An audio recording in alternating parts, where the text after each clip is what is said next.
du bon usage du nudge, un concept qui vient des sciences comportementales américaines, très en vogue en France en ce moment. Audrey Chabal, vous y consacrez un livre d'ailleurs. Vous êtes journaliste économique, vous sortez cette enquête. Souriez, vous êtes nudgé, comment le marketing infiltre l'État. C'est aux éditions du Faubourg. Un livre pour lequel vous avez notamment interviewé Laura Litvin, bonsoir à vous aussi. Vous travaillez, le bureau de conseil et de recherche pour lequel vous travaillez collabore avec les autorités françaises et notamment avec le département des sciences comportementales de la direction interministérielle de la transformation publique. Ça paraît très compliqué. On va voir avec vous de quoi il s'agit. Je vous propose, avant d'entamer notre discussion, qu'on explique ce qu'est un nudge avec des exemples concrets. C'est un coup de pouce, une volonté non pas de contraindre, mais d'inciter subtilement à suivre certaines recommandations. Et vous allez voir que les nudges sont partout avec Antoine Delpierre. Messieurs, avouons-le d'emblée, devant un urinoir, notre concentration fait parfois défaut. Grâce à cette fausse mouche collée dans les cuvettes, l'aéroport d'Amsterdam a réduit de 80% ses dépenses de nettoyage des toilettes pour hommes. C'est l'exemple le plus célèbre de nudge. Terme anglais dérivé du verbe to nudge, littéralement pousser du coude. Un coup de pouce, diront les francophones. Allez, autre exemple. À Stockholm, les escaliers du métro, transformés en touche de piano, et hop, plus 70% d'utilisation face à l'escalator. Vous faites de l'exercice sans le savoir, c'est un nudge. Vous êtes fumeur? Ok, à vos risques. Mais plutôt Messi ou Ronaldo? Et hop, le mégot dans la poubelle, plutôt que par terre, vous préservez la planète sans vous en rendre compte, c'est un nudge.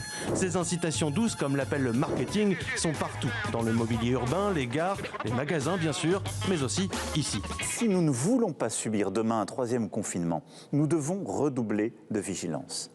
Protégeons nos proches, en particulier les plus vulnérables. Vous êtes un humain doué pour les relations sociales, vous aimez les câlins, les apéros et les bains de foule en période de pandémie. Un message comme celui-ci, et hop, le respect des gestes barrières augmente. Encore un autre? Je reviens te chercher. Madame, Te chercher. ça va? Ça vous a pas fait trop mal?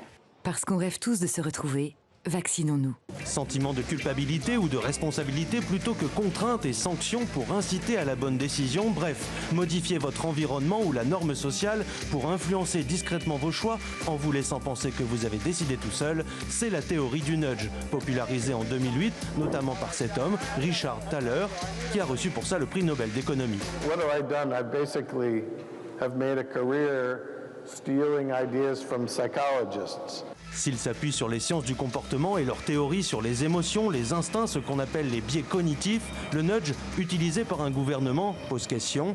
Vieux concept, sans en avoir l'air, le nudge est bien la nouvelle tendance. Depuis votre réveil ce matin, à combien de nudges avez-vous été confronté?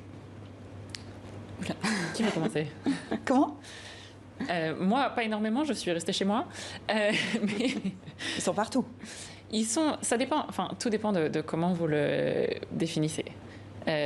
Si on définit ça comme une façon de construire l'espace autour de nous, l'environnement autour de nous, pour impacter la façon dont on va se comporter, oui, effectivement, il y en a partout. Il y a les feux rouges, les passages cloutés, tous ces éléments qui définissent l'environnement autour de moi et qui me poussent à me comporter d'une certaine façon.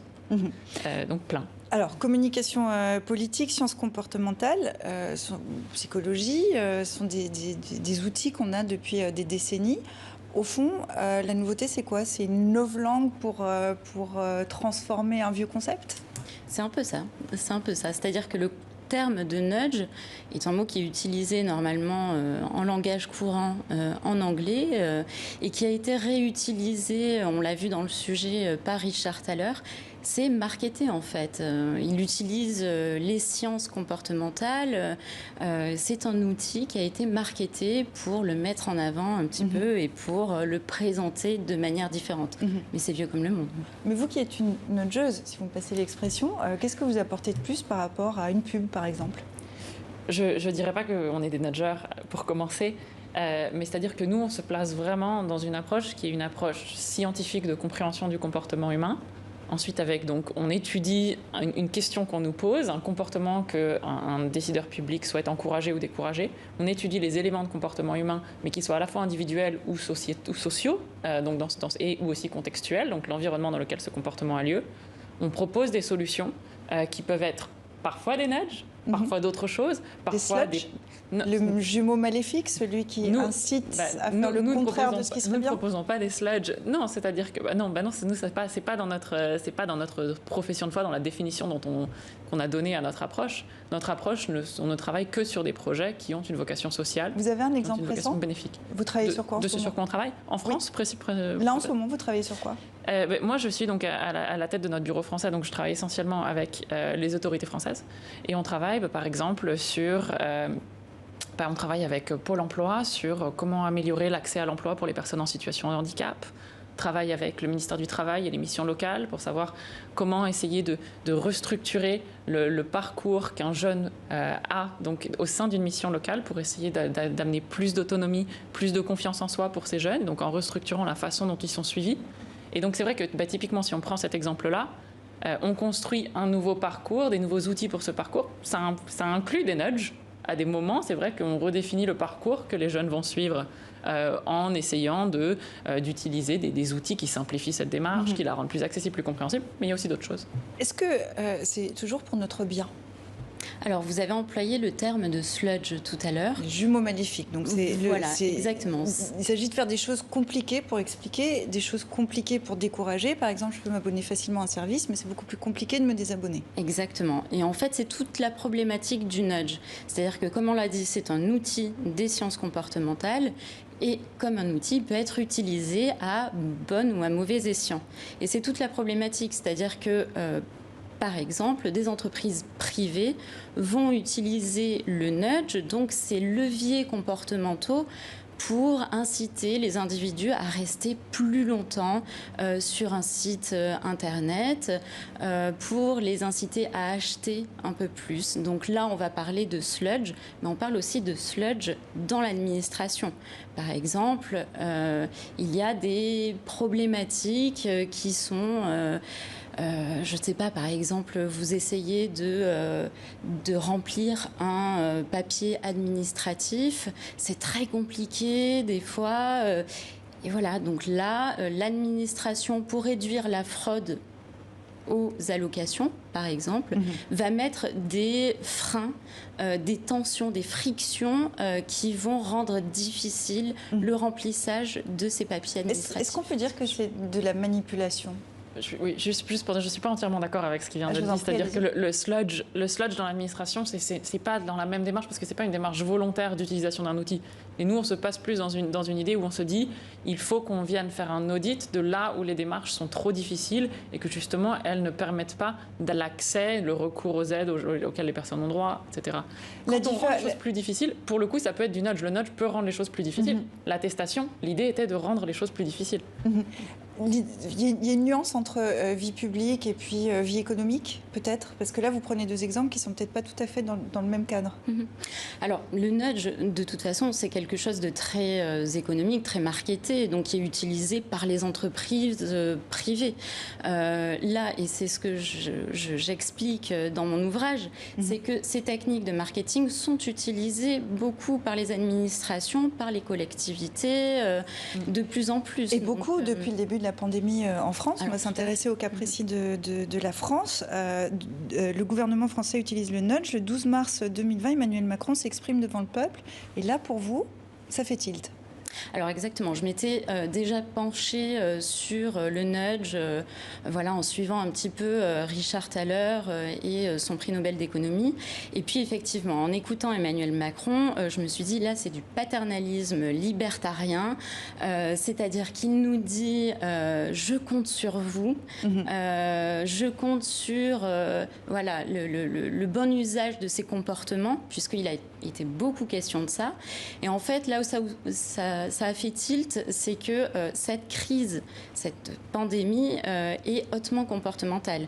Nous nous trouvons avec de nouvelles habitudes à prendre, nous laver les mains absolument tout le temps, porter des masques, garder nos distances, ne plus se faire la bise. Mais dans ce cas particulier, en quoi c'est mal, puisque c'est pour le bien de la société, c'est pour éviter de se contaminer par un virus qui est potentiellement mortel. En quoi c'est un problème ? Alors c'est intéressant, je ne dis pas que c'est mal en soi. C'est intéressant, c'est un outil qui vient en appui, mais qui est censé venir en appui de politiques publiques. Là où c'est problématique, selon moi, et selon plusieurs personnes que j'ai interviewées pour cette enquête, c'est que c'est utilisé malheureusement pour pallier des problèmes structurels. C'est-à-dire qu'au départ, souvenez-vous, on était sans masque, sans gel hydroalcoolique, et donc du coup là on nous dit c'est comportemental, il faut adopter de nouveaux comportements. Oui, mais malheureusement, l'État avait aussi sa part à faire. On fait en fait appel à des nudges quand la politique est insuffisante. Vous êtes d'accord avec cette analyse ? Non. Non, parce que, oui, dans le sens où c'est un outil qui vient complémenter les outils traditionnels de la politique publique, qui sont l'information, l'incitation, les outils qui sont les outils traditionnels. Aucun d'entre nous, aucune personne qui fait ça sérieusement ne prétendrait que c'est une réponse en soi. Et une réponse qui doit fonctionner seule. Nous, on dit toujours, et d'ailleurs c'est très souvent quand on vient nous poser des questions, la première chose qu'on fait, c'est de faire un diagnostic avec les personnes qui nous posent la question pour savoir si le problème est effectivement comportemental ou s'il y a des barrières, on appelle ça comme ça, c'est un peu notre jargon, des barrières structurelles qui en réalité sont plus importantes et qui font qu'une réponse comportementale n'aurait que peu ou pas d'effet. Et donc du coup, nous, on se doit de faire ce travail-là. Et concrètement, Audrey donne cet exemple dans son livre. C'est vrai que nous, par exemple, on nous a posé la question de la vaccination. Et on nous dit, voilà, la vaccination antigrippale, on était un peu anachronique, bref. Mais écoutez, la vaccination, c'est la vaccination. On nous a posé, avec la DITP, la question de la vaccination des soignants en EHPAD. Et donc, du coup, c'est vrai que nous, on a dit immédiatement, écoutez, oui, effectivement, il y a des questions comportementales qui sont liées à la fois à la réticence, à la peur, à la compréhension des risques, mais aussi à la facilité d'accès, etc. Mais on l'a dit, avant tout, il faut qu'il y ait des vaccins. Il faut régler les problèmes de logistique avant. Ça ne veut pas dire que la solution comportementale n'est pas utile aussi. Elle est nécessaire en complément. Donc vous dites-vous que c'est un complément, effectivement. Bien sûr. Alors je rebondis juste là-dessus, c'est parce que c'est très intéressant. Justement, à ce moment-là, le patron de la DITP qui travaillait sur cette question de la vaccination grippale me le disait un petit peu catastrophé. C'est-à-dire que lui, on le contactait pour mettre en place des leviers comportementaux, mais il me disait, mais on n'a pas de vaccin, là on est en pénurie de vaccins contre la grippe, donc en fait il y a un problème, c'est-à-dire que souvent le nudge, et c'est un petit peu ce que je dénonce dans cet ouvrage, c'est que le nudge est appelé comme une rustine en fait, qui viendrait colmater un bateau qui est en train de couler en fait. Mais si je peux me permettre, juste sur ce point-là, c'est pas le nudge. Moi c'est là mon problème, c'est que maintenant on appelle nudge la communication institutionnelle. Et la communication, les relations publiques ont toujours été utilisées comme rustine des manquements de l'action publique. C'est-à-dire que quand il y a quelque chose qui ne va pas, on essaye de communiquer, on essaye. Alors, les spin doctors, ça date pas c'est pas des nudgers. Emmanuel Macron n'a pas attendu d'ailleurs la crise sanitaire pour s'intéresser au nudge. Dès 2014, il est alors ministre de l'économie. Il souhaite une nudge unit comme l'américain Barack Obama, féru de sciences comportementales, projet abandonné. Mais 3 ans plus tard, il fait appel au nudge pour sa campagne électorale, pour encourager les adhésions et les dons. Est-ce qu'on peut dire que le nudge a contribué à sa victoire électorale et à le faire président ? Alors en partie, on ne peut pas dire évidemment, à chaque fois c'est toujours un outil qui est utilisé en ajout d'autres éléments.